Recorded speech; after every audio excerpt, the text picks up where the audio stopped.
प्रणाम सर। हाँ, नमस्कार। सबसे पहले तो हम आपका परिचय करा दें तमाम लोगों का कि आप हमारे चैनल पर बात कर रहे हैं। तो सबसे पहले आपको हम बता देते हैं कि आप इस समय एएसबी तक न्यूज़ से जुड़े हुए हैं और जी, आपका जी। परिचय है, आप हैं श्री सुबेश सिंह, महामंत्री बिहार राज्य अराजपत्रित कर्मचारी महासंघ, राष्ट्रीय सचिव, अखिल भारतीय राज्य सरकारी कर्मचारी महासंघ। तो हम सर का स्वागत करते हैं अपने चैनल पर और सर से हम यह जानना चाहते हैं कि आपसे जुड़े हुए तमाम जो एएनएम और एनएचएम कर्मी थे, आखिर जो है कि वो लगातार आंदोलन कर रहे थे।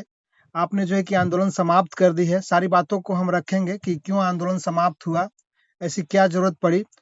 सबसे पहले हम आपका परिचय जानना चाहते हैं। जी विनोद जी, सबसे पहले तो हम आपका भी स्वागत करते हैं क्योंकि बिहार में आपका पत्रकारिता की जगत में अपना एक अलग स्थान है जी सर। और आपका चैनल बिहार में इस दौरान अभी काफ़ी लोकप्रिय है। जी। तो हम आपका भी स्वागत करना चाहते हैं जी, जी। और मेरा नाम सुबेश सिंह है। मैं जैसा कि आपने बताया कि मैं बिहार राज्य अराजपत्रित कर्मचारी महासंघ का महामंत्री, साथ में अखिल भारतीय राज्य सरकारी कर्मचारी महासंघ का राष्ट्रीय सचिव जी, और जी। इसके अलावा मैं बिहार में बिहार चिकित्सा जन स्वास्थ्य कर्मचारी संघ, जिसके नेतृत्व में ये विगत अभी आंदोलन ये जो चलाया जा रहा था, जी, जी। इसका भी मैं महामंत्री हूँ। जी, जी। सबसे पहले सर हम यह जानना चाहते हैं कि जी आप जिस संगठन से जुड़े हुए हैं, पहले उस संगठन के बारे में हमारे चैनल पर आप विस्तृत रूप से बताएं लोगों को सर। जी, देखिए, ये बिहार चिकित्सा जन स्वास्थ्य कर्मचारी संघ के बारे में मैं बता दूं, ये एक विभागीय संगठन है और ये बिहार राज्य अराजपत्रित कर्मचारी महासंघ से संबद्ध संगठन है जी, बिहार जी। में। जी, जी। और बिहार राज्य अराजपत्रित कर्मचारी महासंघ जो है, इसके बारे में जान लीजिए कि ये अखिल भारतीय राज्य सरकारी कर्मचारी महासंघ जो पूरे देश में सभी राज्यों में नॉन गजटेड एम्प्लॉइज का जो फेडरेशन है, जी, जी। उसका एक बहुत बड़ा संगठन है जी, जी। राष्ट्रीय स्तर पर। जी, जी। उससे एफिलिएट ये हमारा महासंघ है। जी। तो ये है। दूसरी चीज मैं आपको बता दूं कि बिहार चिकित्सा थोड़ी मेरी तबीयत खराब है ठीक है, तो ठीक माफ है। कीजिएगा। जी सर। तो बिहार चिकित्सा जन स्वास्थ्य कर्मचारी संघ ये कालांतर में लगभग 100 से ज्यादा संवर्गों का संगठन हुआ करता था। जी, जी। लेकिन आप जानते हैं कि 1990 के दशक के बाद से राज्य में बहालियां नहीं हुई और लोग सेवानिवृत्त होते गए। बहुत सारे जो कैडर थे उनको डाई कैडर घोषित कर दिया गया, मरणशील संवर्ग। जी, जी। और जैसे जैसे लोग सेवानिवृत्त होते गए वो संवर्ग ही समाप्त होते गया। जी। तो आज भी लगभग 30 से ज्यादा संवर्गों का यह संगठन बिहार चिकित्सा जन स्वास्थ्य कर्मचारी संघ है। अपने आप में इसकी विशालता की ये बयां करते हैं कि 30 से ज्यादा संवर्ग, चाहे इसमें एएनएम हो, फार्मासिस्ट हो, ए ग्रेड नर्स हो, जीएनएम हो, क्लर्क हो, फोर्थ ग्रेड स्टाफ हो, पैरामेडिकल हो, लैब टेक्नीशियन हो, आपको ड्रेसर हो, ओटी असिस्टेंट हो, फिर जितने भी स्टाफ हैं टाइप के, माली हो, रसोइया हो, ये बहुत सारे लैब असिस्टेंट हो, अभी भी 30 से ज्यादा कैडर हैं जिसको ये अपने आप में समाहित किया हुआ ये संगठन है, जी, जी। जिसकी सदस्यों की संख्या हमारा बिहार में लगभग 40,000 के आसपास है। जी, जी। ये बहुत बड़ा संगठन है अपने आप में। ये बिहार का ही नहीं, एसोसिएशन के रूप में अगर देखा जाए तो ये अपने आप में, ये भारत में भी ये इसकी विशालता जो है वो अपने स्थान पर होगी। जी, जी। जी हम ये जानना चाहेंगे सर, हमारा अगला क्वेश्चन ये है जी कि आपके जो एएनएम और एनएचएम कर्मियों का आंदोलन लंबे समय तक चला, उसकी जी। वजह क्या थी सर? क्यों आप लोग आंदोलन में गए सर? अच्छा जी, विनोद जी, मैं इसके बारे में आपको थोड़ा सा विस्तार से बताना चाहता हूँ। जी, जी। देखिए, ये अकस्मात शुरू हुआ। जी, यह जी। आंदोलन जो है अकस्मात शुरू हुआ। जी, जी, जी। एक्चुअली हमारी 23 जून को हमारी स्टेट एग्जीक्यूटिव कमेटी की बैठक हुई थी, जिसमें हमने इस पूरे कैलेंडर ईयर में हमने प्रोग्राम लिया था, जी जी जिसमें 6 जुलाई को हम लोगों ने जिला स्तर पर जो पहले से जो हमारा लंबित डिमांड है उसको लेकर के हम लोगों ने एक पूरे बिहार में जिला मुख्यालय पर धरना करने का प्रोग्राम दिया था। जी जी उसमें हमारे डिमांड्स थे, जैसे कि आप देख रहे हैं पेंशन का डिमांड है, पीएफआरडीए कानून को रद्द करने का डिमांड है, जी जी सामाजिक सुरक्षा की गारंटी देने का सवाल है, डीए महंगाई भत्ते का सवाल है, प्रोन्नति का सवाल है, जो संवर्गीय प्रोन्नति रुका हुआ है, जी जी आफ्ताब आलम कमेटी की अनुशंसाओं को अभी तक लागू नहीं किया गया पूर्ण रूप से, ये सब सवाल था। जी जी इसके अलावे भी बहुत सारे सवाल थे, वेतन का जो विसंगति है, जी जी वो सब सवाल। तो इनको लेकर के चाहे वो जिला स्तरीय कैडर जो जिसको कि जिला स्तर संवर्ग होना चाहिए, उसको सरकार ने परिवर्तित करके राज्य स्तरीय कैडर बना दिया था एएनएम का। जी जी तो इसकी वजह से जो कठिनाइयां आ रही थी उसको सॉल्व करने का जो सवाल था, इसको लेकर के हम लोगों ने 6 जुलाई को प्रोग्राम दिया था। जी जी इसी बीच में सरकार का एक जो है पत्र निकलता है कि एनएचएम कर्मचारियों को एफआरएस सिस्टम के अधीन लाया जाए, और 6 जुलाई को ही उसका डेट निर्धारित किया गया कि जी जी आज ही हर हाल में लोग जो है इसमें रजिस्ट्रेशन करावें। एफआरएस के बारे में मैं बता दूं कि फेस रिकॉग्नाइजेशन अटेंडेंस सिस्टम है, जिसको डिजिटल अटेंडेंस सिस्टम भी कहा जा रहा है। जी कुछ जी राज्यों ने अपने यहाँ लागू किया है, केंद्र में भी अब लागू हुआ है। जी जी तो ये बिहार सरकार उसी ढर्रे पर चलना चाहती थी, लेकिन ये पूरी तरह से भेदभावपूर्ण था कि जरा बताइए कि हर सब सेंटर पर, स्वास्थ्य उप केंद्र पर एक एएनएम परमानेंट और एक एएनएम जो है कॉन्ट्रैक्ट की बैठती है। मतलब कि एक ही कमरे में 2 चेयर पर 2 लोग बैठते हैं, और एक बनाएगी रजिस्टर पर अटेंडेंस और दूसरा जो है एफआरएस लगाएगी, जी जी और वो भी 3 बार। तो जी ये पूरी तरह से भेदभावपूर्ण था। इसलिए हम लोगों ने 6 जुलाई को जो हमारा कार्यक्रम था, इसमें हम लोगों ने इसको प्रमुखता से इस डिमांड को शामिल किया।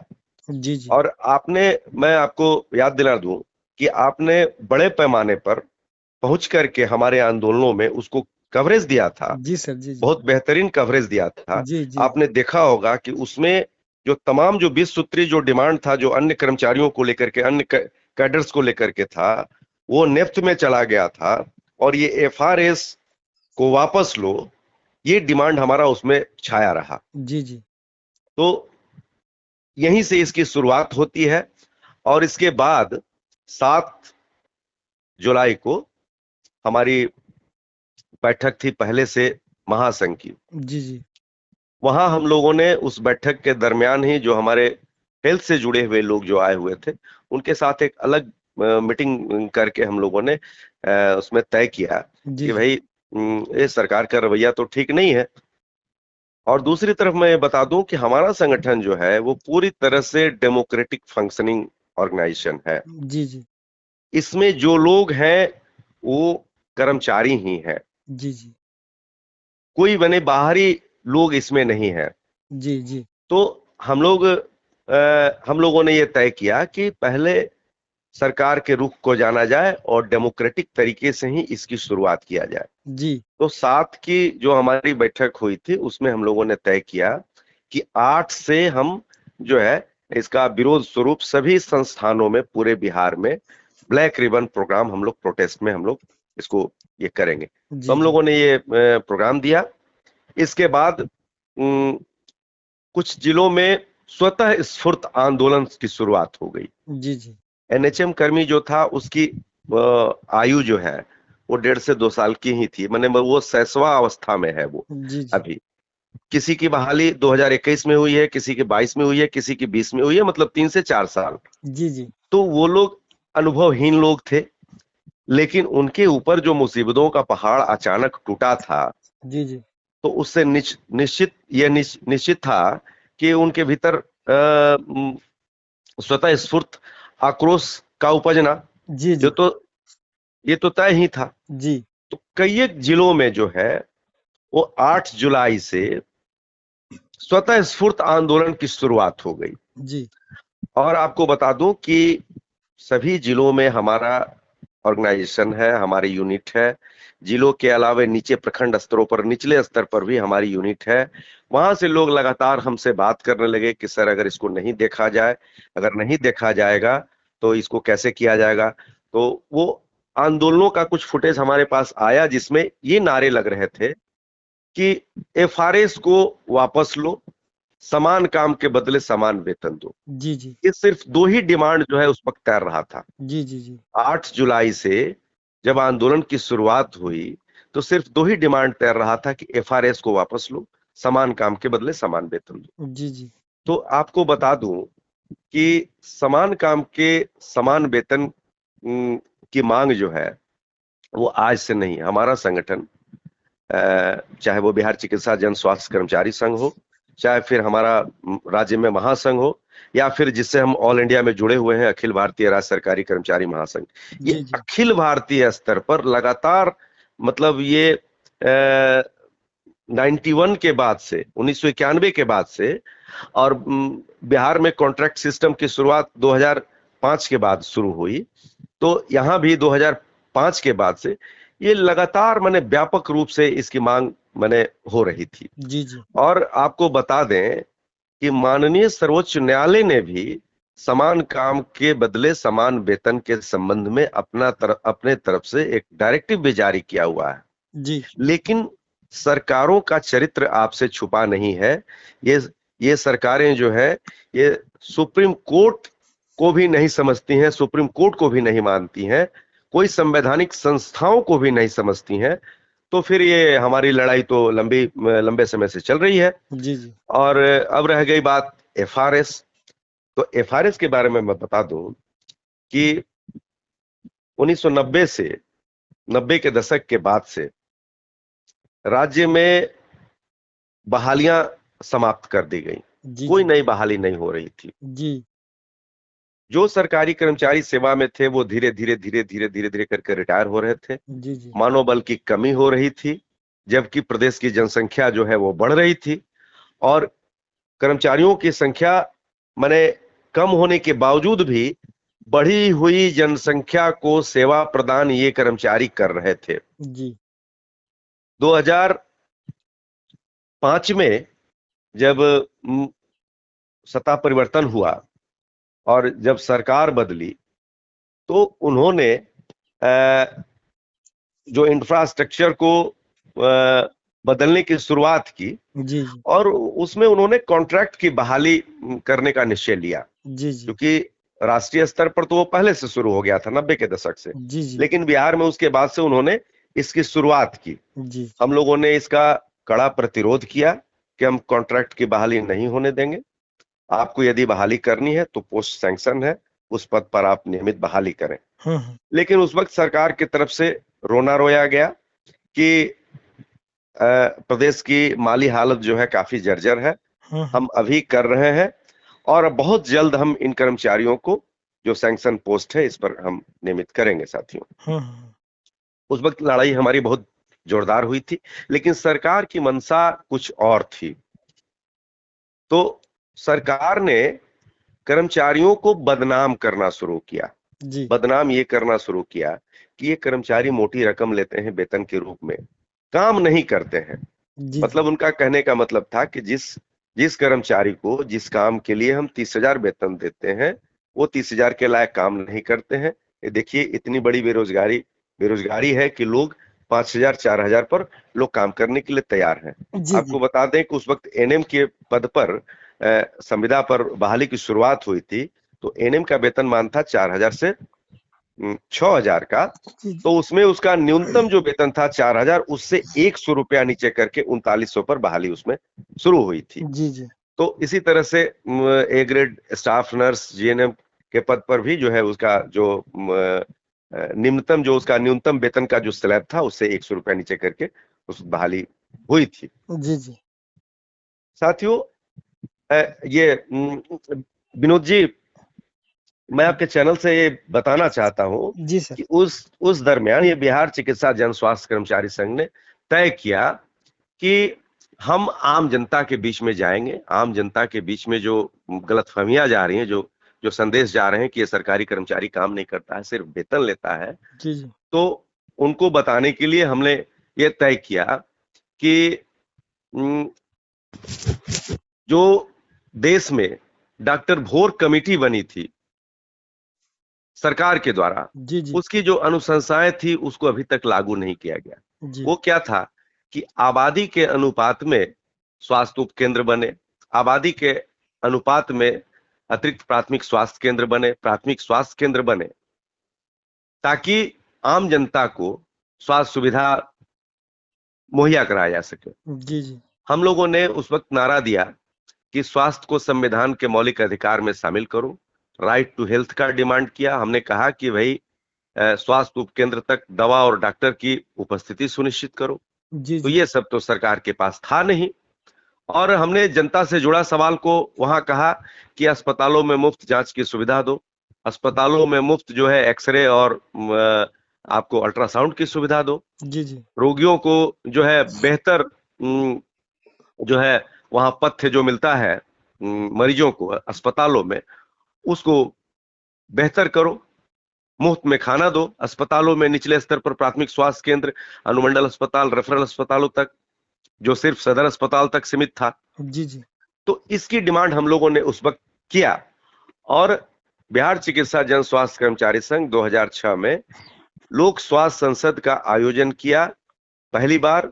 उसमें प्रदेश के बुद्धिजीवियों को, वकीलों को, जो समाज सेवी थे उनको, जो विपक्षी पार्टियों में जो लोग समृद्ध मानसिकता के लोग थे, उनको बुला करके हम लोगों ने उसमें डिबेट कराया जी कि जी इन सवालों को लेकर के सारे लोग उससे एग्री हुए।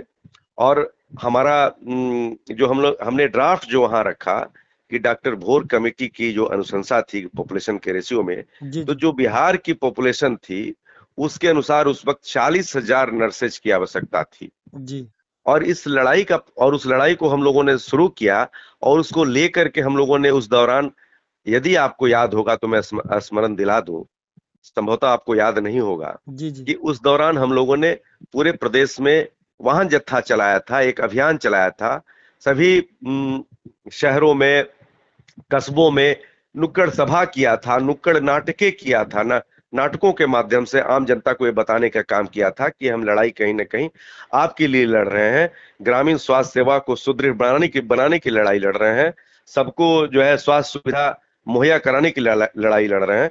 उस वक्त हमारे कुछ साथियों ने ये सवाल उठाया था कि भाई हम कर्मचारी संगठन है, सो इनको तो मांग करना चाहिए, हमारा महंगाई भत्ता, हमारा वेतन से जुड़ा सवाल मांगना चाहिए था, ये जनता से जुड़ा सवाल कर रहे हैं।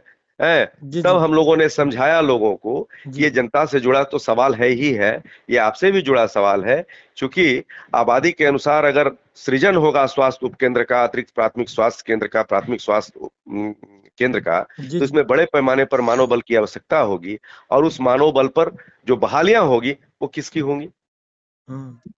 तो हमने यही सवाल उठाया था, इसको लेकर के फिर बाद में सरकार को 2010 में इसको स्वीकारना पड़ा, और 40,000 अतिरिक्त एनएम के पद को सैंक्शन करके वो महालेखाकार को भेजा गया। ये हमारे लड़ाई का परिणाम था, जी और उन्हीं पदों पर आज जो है वो नियमित बहालियों का रास्ता क्लियर प्रशस्त हुआ है। हाँ, हमें ये बताएं सर कि अभी जो आपका ये हड़ताल चला एएनएम और एनएचएम कर्मियों का, जी तो इस जी दरमियान सरकार से क्या वार्ता हुई, क्या सरकार की तरफ से उनका रुख क्या रहा, क्या रवैया रहा सर, इसके विषय में बता दें सर।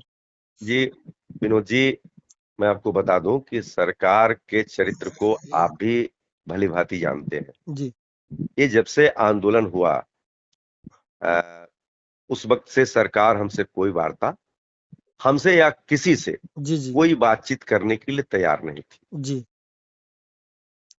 अब है कि सभी लोग अपने अपने स्तर से प्रयास कर रहे थे। जी जी आपने देखा होगा हर तरह के प्रयास हो रहे थे इसमें। जी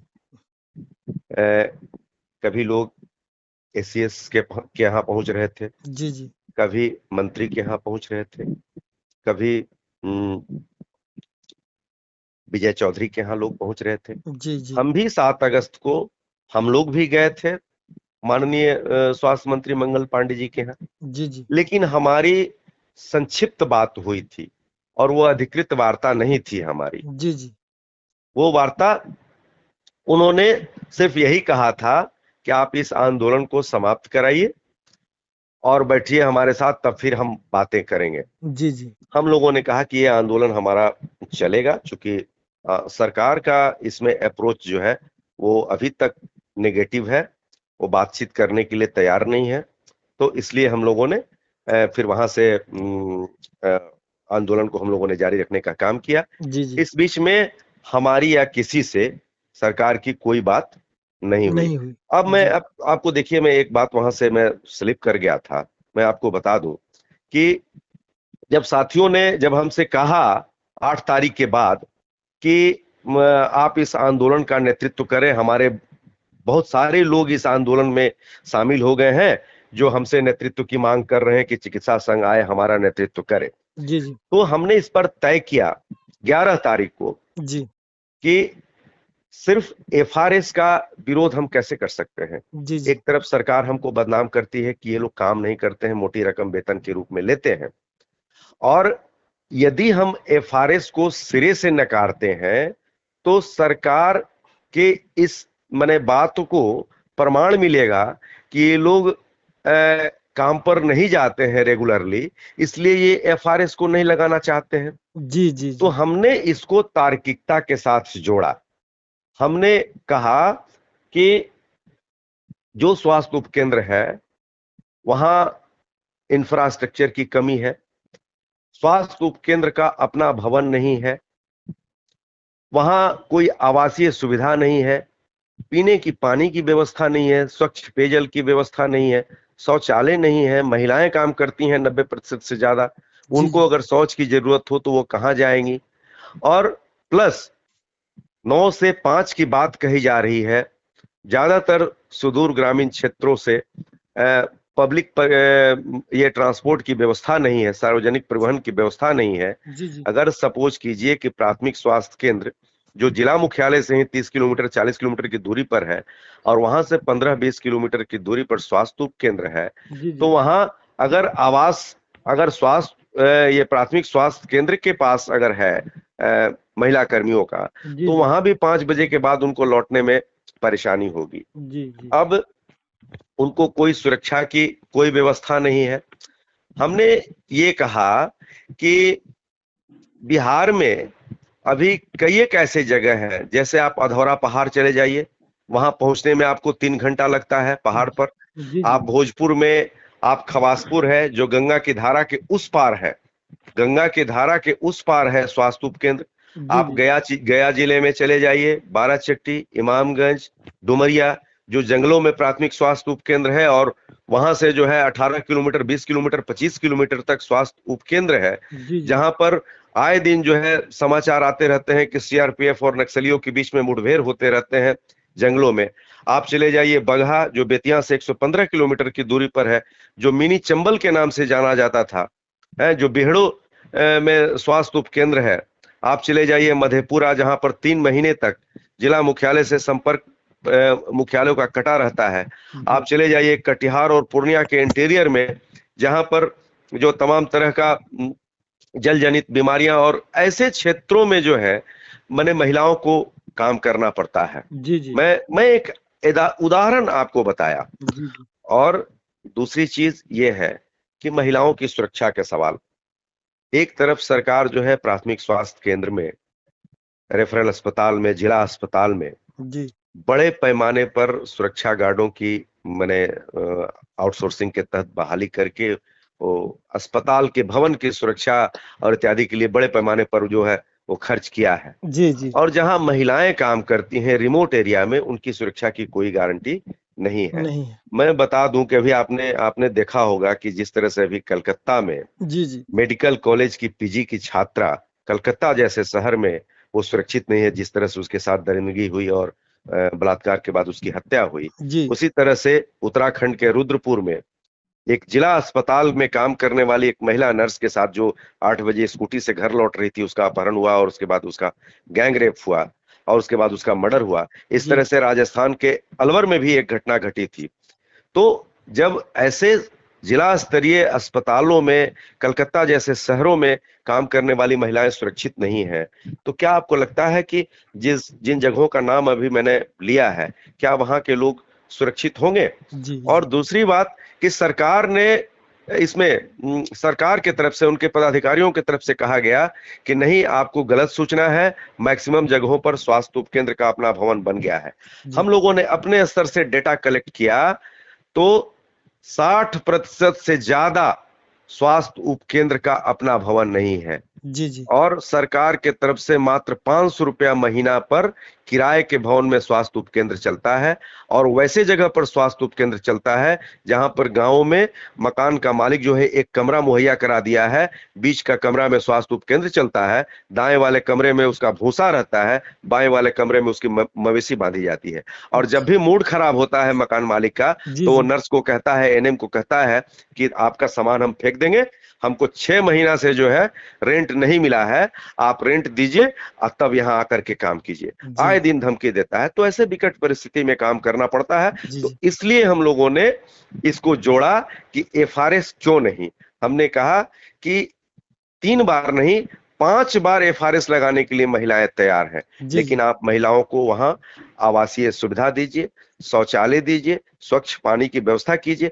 आपको मैं थोड़ा और विस्तार से 1 मिनट में मैं बता दूं कि एक तरफ सरकार गांव में जो गरीब है, जो स्लम एरिया में रहते हैं शहरों में, जी जी झुग्गी उनको झोपड़ी। रहने के लिए आवासीय व्यवस्था सरकार करा रही है। जी अनुदान पर गांव में आवास बनाए जा रहे हैं। जी गांव में आप लोगों ने देखा होगा, हम लोगों ने भी इसको बहुत करीब से देखा है जी कि जी लोग घर बार तो बना लेते थे, जी लेकिन घर में शौचालय का निर्माण नहीं करते थे, जी जी जिसके कारण महिलाओं को भी बाहर जाना पड़ता था शौच के लिए। जी और जो सामाजिक लोक लाज जो होता है, इसके कारण महिलाएं दिन में शौच के लिए बाहर नहीं निकलती थी, या तो वे सूर्योदय के पहले या फिर सूर्यास्त के बाद। बाद जाती थी। जी इस जी दरमियान अगर उनको शौच की जरूरत होती थी तो वो छटपटाते रहती थी, और जिसके कारण उनको तमाम तरह की बीमारियां होती थी। जी जी सरकार ने इसको देखा। मैं धन्यवाद भी देना चाहता हूं सरकार के इस कदम को, कि सराहना भी करता हूं कि सरकार ने ग्रामीण क्षेत्रों में शौचालय बनाने के लिए अनुदान इत्यादि की व्यवस्था की, और कहा कि हर घर में शौचालय हो, और उसके लिए शौचालय की व्यवस्था की। लेकिन जो आपके अंग हैं, जो आपके लिए दिन रात मिलकर के काम करते हैं, जो 2006 में हेल्थ के सेक्टर में आपका जो पैरामीटर्स है हेल्थ का, वो राष्ट्रीय स्तर का मात्र 10% था। आज इन्हीं कर्मचारियों के बदौलत वो बढ़कर के 75% से ऊपर चला गया। जी और वो बिहार पिछड़ा राज्य होते हुए भी देश के अग्रणी 4 राज्यों में खड़ा है। और तो और मैं आपको बात बता दूं कि 4 बार बिहार की सरकार को स्वास्थ्य विभाग के अंतर्गत राष्ट्रीय स्तर पर 4 बार प्रथम पुरस्कार से नवाजा गया है हेल्थ सेक्टर में बेहतर काम के लिए। जी आप जरा बताइए कि जब इतनी बड़ी उपलब्धि ये कर्मचारी आपको ला करके देता है, तो आप इनके लिए आप एक आदर्श शौचालय की व्यवस्था नहीं करते हैं, आप पीने की पानी की व्यवस्था नहीं करते हैं, और विकट परिस्थिति में काम करना पड़ता है। कह रहे हैं कि 3 बार एफआरएस लगाना पड़ेगा। तो इसको हम लोगों ने इससे कोरिलेट किया और कहा कि हम 5 बार लगाएंगे 3 बार के बजाय। आप हमारे लिए ये तमाम व्यवस्था को आप सुनिश्चित कीजिए जी। सर कीजिए हम ये जी अंत में पूछना चाहेंगे सर कि जी आपसे जो सरकार से आपने वार्ता की है, तमाम जी लोग हमारे कमेंट सेक्शन में भी लिख रहे हैं, व्हाट्सएप भी कर रहे हैं कि आखिर जी क्या वजह हुई, क्या बात हुई जो आपने अपना जो है कि आपने अपने संगठन का हड़ताल समाप्त किया? सभी लोग जानना चाहते हैं सर। जी जी जी। देखिए, मैं आपके चैनल से बताना चाहता हूं कि ये हड़ताल कॉन्ट्रैक्ट कर्मचारियों का था। जी हालांकि मैं आपको यह भी सूचित कर दूं कि इस हड़ताल को बहुत बड़ा समर्थन मिला। हमारा बिहार राज्य अराजपत्रित कर्मचारी महासंघ ने भी इस आंदोलन के समर्थन में, हड़ताल तो चूंकि लंबा हो गया, एक कार्य बहिष्कार का हमारा था प्रपोजल। जी जी हड़ताल चूंकि लंबा हो गया, ये कार्य बहिष्कार, तो इसको हड़ताल कह सकते हैं, इसमें कोई गुरेज नहीं है। जी जी हमारा बिहार राज्य अराजपत्रित कर्मचारी महासंघ ने 9 अगस्त को सिर्फ इस सवाल पर जिला मुख्यालय पर आंदोलन किया। जी जी फिर दोबारा से 20 अगस्त को बिहार राज्य अराजपत्रित कर्मचारी महासंघ ने इसके समर्थन में आंदोलन किया। जी मैं आपको बता दूं कि हमारा अखिल भारतीय राज्य सरकारी कर्मचारी महासंघ ने भी अखिल भारतीय स्तर पर, ऑल इंडिया स्तर पर, पूरे देश के सभी जिला मुख्यालयों में 20 अगस्त को हमारे इस आंदोलन के प्रति एकजुटता दर्शाने के लिए 20 अगस्त को एकजुटता दिवस मनाया। वो जी केरल में भी हुआ, कर्नाटक में, तमिलनाडु में, सब जगह हुआ। जी और मैं आपको बता दूं कि हरियाणा में जो है, हमसे प्रेरित होकर के हरियाणा में हरियाणा सर्व कर्मचारी संघ, जो हमारा ही मित्र संगठन है, जी वहां भी उसके नेतृत्व में एनएचएम कर्मचारियों ने सेम डिमांड को, हमसे डिमांड मांगा कि आपका क्या क्या डिमांड है। उसको उसने अपने डिमांड में भी कुछ ऐड किया, कुछ माइनस किया, और वहां करके हरियाणा में भी आंदोलन अभी वहां चलाया जा रहा है। मैं आपको बता दूं कि महाराष्ट्र में हमारा मित्र संगठन है, महाराष्ट्र जिला परिषद कर्मचारी संघ महाराष्ट्र का, जो कि हेल्थ सेक्टर को देखता है, एजुकेशन सेक्टर को देखता है, एसोसिएशन वो, वहां भी जो है वहां आंदोलन की तैयारी हो रही है।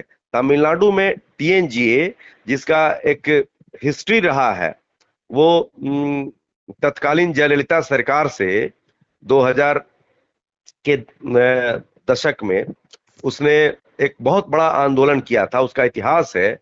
वो भी हेल्थ एम्प्लॉइज को लेकर के, एनएचएम कर्मचारियों को लेकर के वहां आंदोलन की तैयारी में है।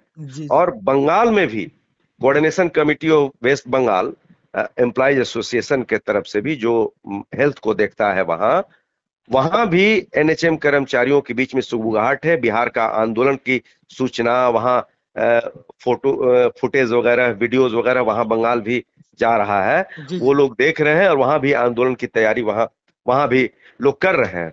अब यहां मैं बता दूं कि सरकार, हमारा संगठन का स्पष्ट रूप से मानना है कि कर्मचारी संघ को कर्मचारियों का संरक्षक होना चाहिए। उनके हितों की रक्षा करने का दायित्व तो हमारे ऊपर होता है। हमारा ये कर्तव्य नहीं है कि हम कर्मचारियों को जलते हुए अंगारों में, जलते हुए भट्टियों में झोंक दें। हमारा है कि अगर कर्मचारी जल रहा है भट्टियों में, तो उसको वहां से निकालें। और आपको बता दें कि हम कर्मचारी फ्रंट पे काम करने वाले लोग हैं, हम कर्मचारी हित की बात करते हैं। हमारा काम राजनीति नहीं है। राजनीति करने के लिए राजनेता लोग हैं, हम राजनीतिबाज लोग नहीं हैं। और हमारी आयु मात्र 60 बरस ही है।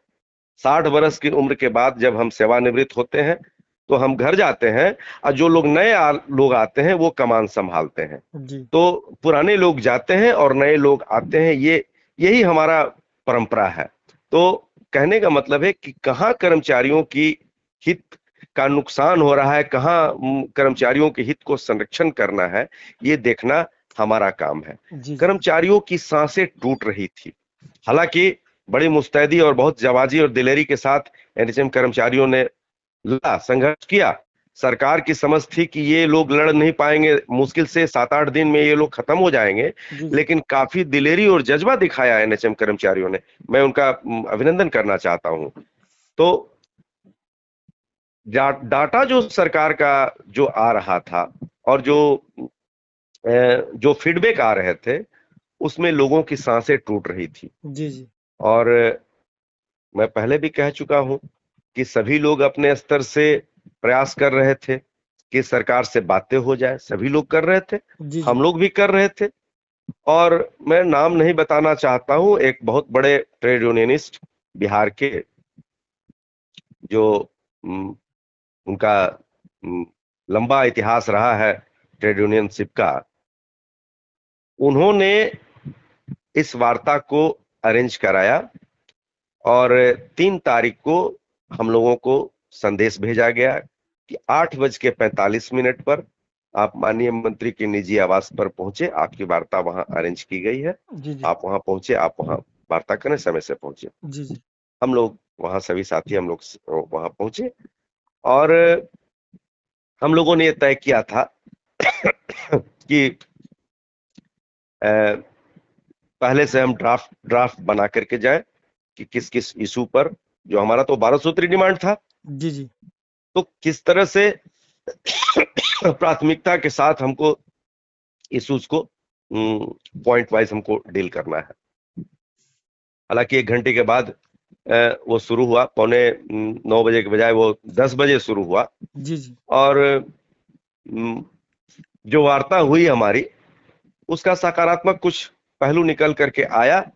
और फिर हम लोगों ने एक बैठक ऑर्गेनाइज किया अपने संगठन के तरफ से, और 1:30 बजे के आसपास। और वहां हम लोगों ने तमाम बातों को जो माननीय मंत्री महोदय से जो हुई, उस पूरे तथ्य को हम लोगों ने अपने बीच में रखा। सब लोगों की राय हुई, उसमें कॉन्ट्रैक्ट के कर्मचारी भी थे, उनके भी जो लीडरशिप में उस वक्त तैर रहे थे लोग, वो लोग भी थे। और सबका यह निर्णय हुआ कि इस आंदोलन को समाप्त किया जाए। अब मैं बता दूं कि आदेश निर्गत नहीं हुआ, आदेश निर्गत नहीं हुआ। विनोद जी, मैं आपके चैनल से बता देना चाहता हूं जी सर। कि पिछले 20 वर्षों में कुछ एक आंदोलनों का समापन के पश्चात ही तत्कालिक रूप से आदेश माने ऑर्डर पास हुआ। जी जी। अन्यथा मैक्सिमम आंदोलन समाप्त हुआ। उसके ये इतिहास गवाह है, आप इतिहास के पन्नों को पलट करके देख लें। जी जी। हम लोग गलतफहमी फैलाने वाले लोग नहीं है, और न ही कर्मचारियों को बरगलाने वाले लोग हैं। जी जी। झूठ नहीं बोलते हैं। और ये आपको बता दें कि मैक्सिमम जो आंदोलन जो समाप्त हुआ है, उसका ऑर्डर पास जो है उसके संबंध में वो 10 दिन 20 दिन के बाद ही हुआ है। जी सर। माननीय मंत्री महोदय के द्वारा कहा गया, बताया गया कि यदि हम पर भरोसा है, यदि थोड़ा भी भरोसा करते हैं, तो आपको भी पता होगा कि जेपी नड्डा जो केंद्रीय स्वास्थ्य मंत्री हैं, उनका प्रोग्राम है, और 3 जिलों में उनका भ्रमण का माने कार्यक्रम था। जी जी। उनके जाने के बाद 2-3 दिन विभागीय समीक्षा होगी, और उसके बाद हो सकता है कि 1 सप्ताह जो विभाग के लोग हों, वो चूंकि दिन रात एक करके वो अभी काम कर रहे थे हेल्थ सेक्टर में। बिहार में बहुत सारे प्रोजेक्ट अभी आ रहे हैं, तो वो 10 तारीख के बाद ही संभव होगा। वो 10 को, या 11 को, 12 को, ये किसी भी दिन हो सकता है। यदि आप भरोसा करते हैं तो आप करें। तो हम लोगों ने यह तय किया कि पहले भी ऐसा हुआ है, और कोई कारण नहीं है कि हम लोग यहाँ ये करें। और हम लोगों ने तो अभी तत्काल इसको स्थगित किया है, उसमें लिखा हुआ है कि फिलहाल हम लोगों ने इस आंदोलन को स्थगित किया है। मतलब कि ये हमारा आंदोलन कोई समाप्त नहीं हो गया है। जी जी। हम जब चाहें तब इस आंदोलन को वहीं से उठा सकते हैं। जी। लोगों की राय बनेगी, फिर ये आंदोलन उठ जाएगा। जी। अब सरकार के चरित्र को तो आप देख ही रहे हैं, वो तो बात भी नहीं करना चाहती है। 23 अगस्त को आप लोगों ने देखा, राष्ट्र स्वास्थ्य समिति पर कर्मचारी गए हुए थे वहां प्रदर्शन करने के लिए। हालांकि वो हमारा कॉल नहीं था, लेकिन आपको भी मालूम होगा, बाजाबता उसका प्रेस रिलीज जारी किया था कि ईडी ने किस तरह से बिहेव किया। जी जी। किस तरह से बिहेव किया, बाजाबता इसके प्रेस रिलीज जारी है, मेरे पास है वो। उसमें लिखा गया है कि हमारे नेताओं के साथ दुर्व्यवहार करके, महिला नेत्रियों के साथ दुर्व्यवहार किया गया, ईडी के साथ हम लोगों ने वार्ता का बहिष्कार कर दिया है। तो बाजाबता उसका प्रेस रिलीज जारी हुआ। तो ये कोई छुपी छुपाए बात नहीं है। इसलिए जो अब यदि सरकार के स्तर से हमको मैसेज आया कि आप 8:45 में आए हमसे वार्ता करें, तो हम क्यों ना जाएं। और वार्ता हमारी सकारात्मक हुई। जो हमारा ड्राफ्ट था उसमें मुख्य रूप से मैं आपको बता दूं कि एफआरएस था। एफआरएस के पीछे हमारा ये तर्क है, शुरू से ही हमारा संगठन भी कहता है कि हम सर्विस डिलीवर डिपार्टमेंट है, हम काम करते हैं, और हम लोगों ने ही काम करके बिहार को जो है फर्श से लेकर के अर्श तक उठाया है। आज जो देश के 4 अग्रणी राज्यों में बिहार खड़ा है, इसमें हमारा कितना बड़ा कंट्रीब्यूशन है। तो हम जब काम करते हैं तो इसका मतलब कि हम प्रतिदिन हम अपने कार्यालय जाते हैं, तो और हम कार्यालय जाते हैं तो हम अटेंडेंस या तो रजिस्टर पर बनावे या फिर एफआरएस पर बनावे, उससे कोई फर्क नहीं पड़ता है, लेकिन उसको लो प्रोफाइल किया जाए। जो इसको जंजीरों में बांधने की बात सरकार कर रही है, उसको हमने ड्राफ्ट दिया था कि उसको एक बार किया जाए, 3 बार की बजाय उसको 1 बार किया जाए। लेकिन इस पर सहमति नहीं बनी, और सरकार की तरफ से कहा गया 2 बार। अब रही बात कार्य अवधि, तो हम लोगों ने इसके पीछे ये तर्क दिया कि शहरी कार्यालयों में काम करने वाले बाबू, जहां पर सारा इंफ्रास्ट्रक्चर है, कुर्सी है, टेबल है, पंखा है, एसी है, वो 10 से 5 काम करते हैं। और रिमोट एरिया में, ग्रामीण क्षेत्रों में जहां 3-3 किलोमीटर पैदल जाकर के काम करना पड़ता है, वहां महिलाएं 9 से 5 काम करेंगी। तो ये कहीं से भी न्यायोचित नहीं है, जी ये जस्टिफाइड नहीं है। तो आप इसको जो है, पहले तो उस हिसाब से अगर देखा जाए, अगर कंपेयर किया जाए कार्यालयों से, तो उसका 9 से 4 होता है। लेकिन चूंकि महिला कर्मचारी काम करते हैं और उनको जाना पड़ता है, उनको 2 किलोमीटर 3 किलोमीटर फिर वापस आना पड़ता है, कोई पब्लिक ट्रांसपोर्ट की सुविधा नहीं है, इसलिए इनको और घटा करके 9 से 2 किया जाए। जी 9 से 2 किया जाए, हमारा प्रपोजल था। जी जी लेकिन इस पर भी पूर्ण रूप से सहमति नहीं बनी, और इसको जो है सरकार की तरफ से कहा गया कि इसको 9 से 3 किया जा सकता है। जी जी 9 से 3 किया जा सकता है। ये हमारा हुआ। दूसरा, ये काम का हो गया। तीसरा चीज हुआ कि हमने इसमें मुख्य रूप से एक डिमांड आपको उठाया था कि सैलरी का इंक्रीमेंट, जो एचआर पॉलिसी बनी थी, अब बहुत इंपॉर्टेंट है, इसको नोट करिएगा। जो एचआर पॉलिसी बनी थी एनएचएम कर्मचारियों की, उसमें यह तय किया गया था कि जिसका न्यूनतम वेतन है उसके सैलरी को ज्यादा हाइक किया जाएगा, और जिसका मैक्सिमम सैलरी है, जिसका ज्यादा सैलरी है, जैसे कि 50,000 से डीपीएम, ऊपर। हाँ डीपीएम हो गया, डैम हो गया, या फिर ब्लॉक हेल्थ मैनेजर हो गए, या फिर हॉस्पिटल मैनेजर हो गए, जी जी उनकी सैलरी ज्यादा थी, तो उनके सैलरी में कम बढ़ोतरी की जाएगी, ये उसका अनुशंसा था। जी जी लेकिन यहां हो गया उल्टा, मतलब कि जिनकी ज्यादा सैलरी थी उनके सैलरी में ज्यादा बढ़ोतरी की गई, और जिनका कम सैलरी था, डाटा ऑपरेटर, एएनएम, जो लोग जिनका सैलरी था 11,500 12,000, इनके सैलरी में 20 से 24% ही जो है बढ़ोतरी हुई। तो इसके लिए हमारा इस पर बहुत बड़ा आपत्ति था, बहुत गहरा आपत्ति था, जो एफआरएस से भी बड़ा था, जी एफआरएस से बड़ा था। इसको सिर्फ एक पॉइंट को लेकर के हम एफआरएस नहीं बनाएंगे, जब तक एफआरएस नहीं होगा, जब तक समान काम का बदले समान वेतन नहीं होगा, तब तक नहीं करेंगे। उससे बड़ा सवाल था वेतन का सवाल। जी जी तो इसको हम लोगों ने पॉइंट आउट किया। इसको उन्होंने कहा कि ये बहुत गंभीर विषय वस्तु है, इस पर हम एक कमेटी बनाएंगे, इसको ठीक देखेंगे कि ठीक कहां पर लैचिंग हुआ। ठीक तीसरा तीसरा ये समान काम का समान वेतन, तो मैंने कहा है कि इसकी लड़ाई तो हम बिहार में 18 वर्षों से लड़ रहे हैं, ठीक और आगे भी लड़ेंगे। और सर रहा ट्रांसफर का, कि 11,000 वेतन, कैमूर घर है और बेतिया में पोस्टिंग है, तो हम लोगों ने इस पर कहा भाई कि ये सही नहीं है। कम वेतन, उनको आने जाने में ही आधा वेतन खर्च हो जाएगा, 2 बार अगर महीने में अगर आ जाएंगे तो।